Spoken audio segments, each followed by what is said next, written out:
Panoorin niyo po ito hanggang dulo nang malaman ninyo ang tunay na nangyayari sa mundong ito. So, eto na mga sangkay, nagkakabistuhan na. Ngayon kasi, may kumakalat po Ito po ay di umano'y pagbebenta ng ginto, mga sangkay, noong nakaraang administrasyon.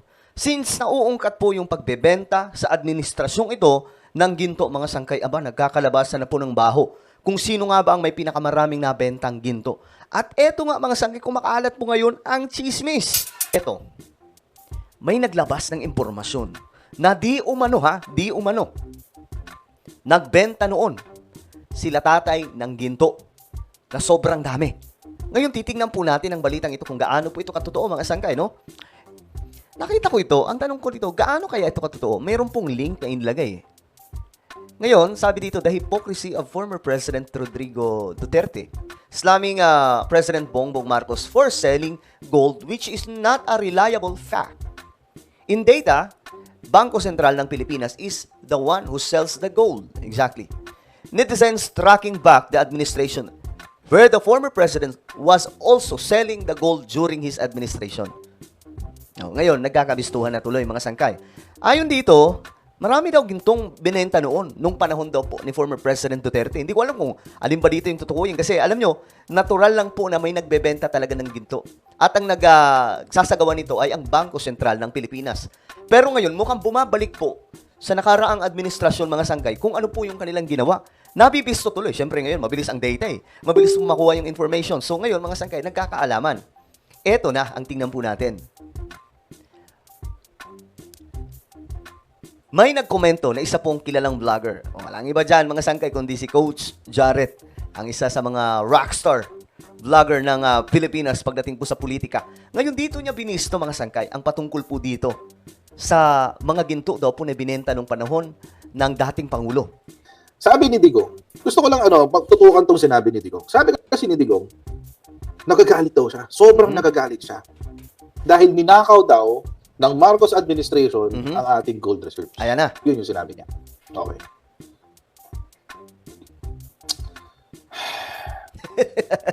Tingnan natin. Napapuntong hininga si Coach Coach!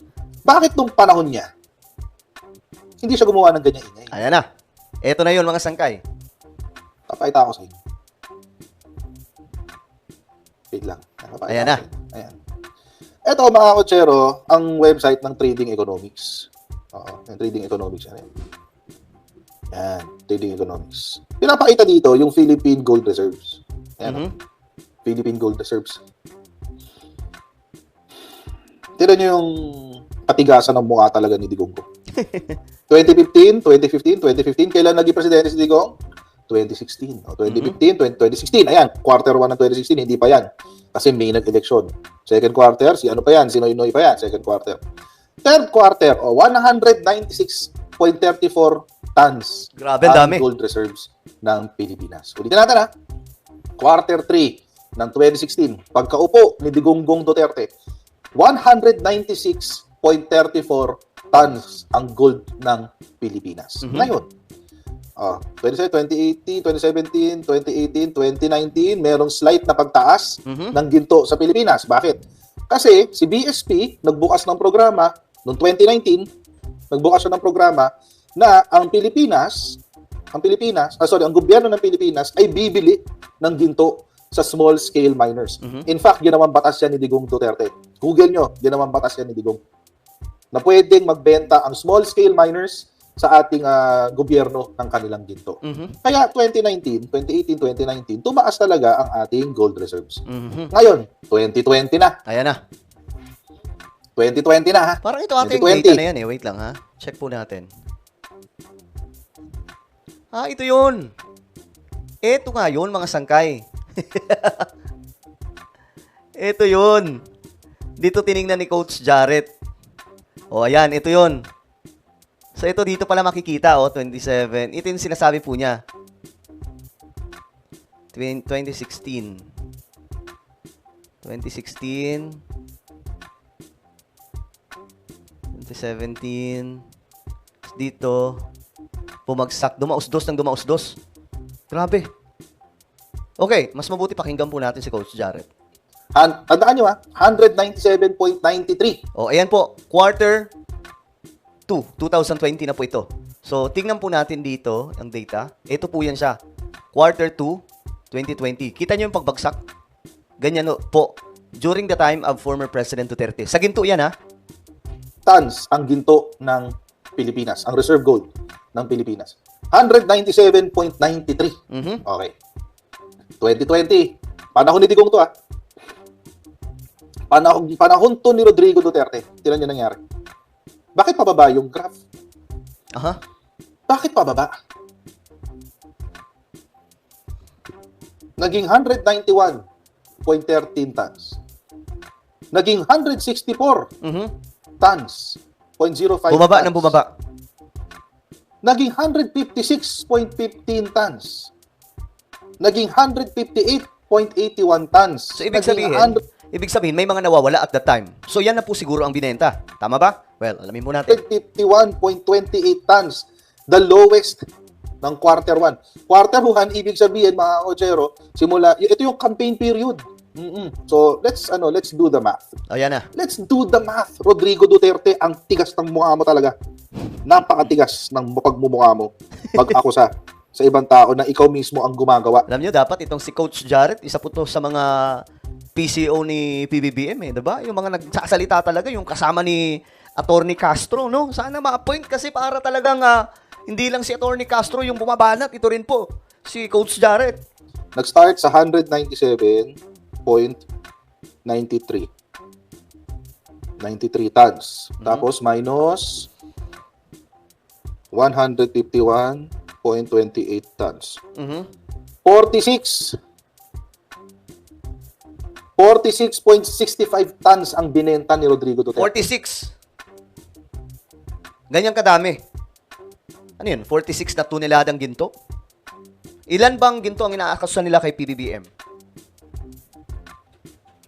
Try natin i-check. Ayan, ito yung sinasabi po mga sangkay na binentang ginto.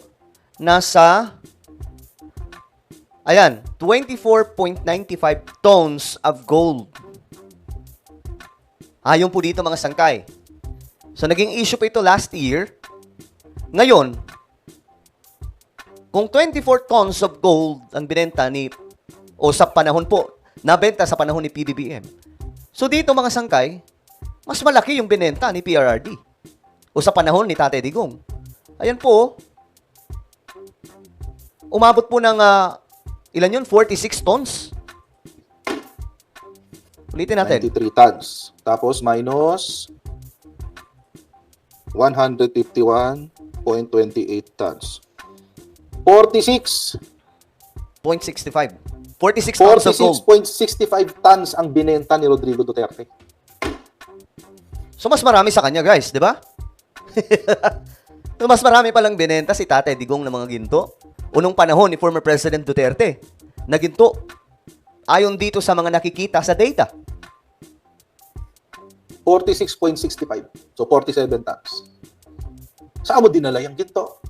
Yun yung tanong. Alam nyo ba? Kasi, di ba, ang hinahanap nila, teka lang, asan yung ginto? Asan yung record ng pinagbentahan ng ginto? Di ba? Asan daw ginamit din yung pera?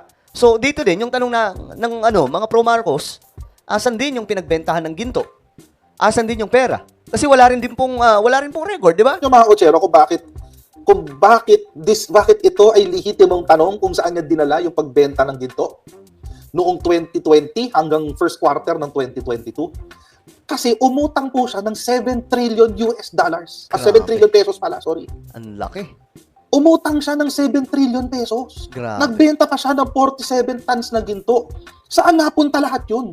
Yung pandemic response niya, 600 billion lang ang ginastos. My goodness. Pala isipan ikaw, sigurado ako, nag-iisip ka rin ngayon. Oo nga, no? Well, mas maganda mga sanggay, tingnan po natin sa live ito. Gusto ko mapag-usapan po ito sa live, no? Tingnan po natin kung ano nga ba talagang nangyari. Basta ngayon, malinaw na ayon po dito, di umano, sa data, mga sanggay, na tinignan po ni Coach Jarrett, mas maraming binentang ginto during the time of former President Duterte. So, nauung katuloy ngayon, mga sanggay. Biruin mo, halos lagpas sa kalahati. Tama ba? Kung hindi man, halos kalahati mga sangkay yung lagpas na binenta nung time ng Duterte administration. So why? Nagutang ng sobrang laking pera.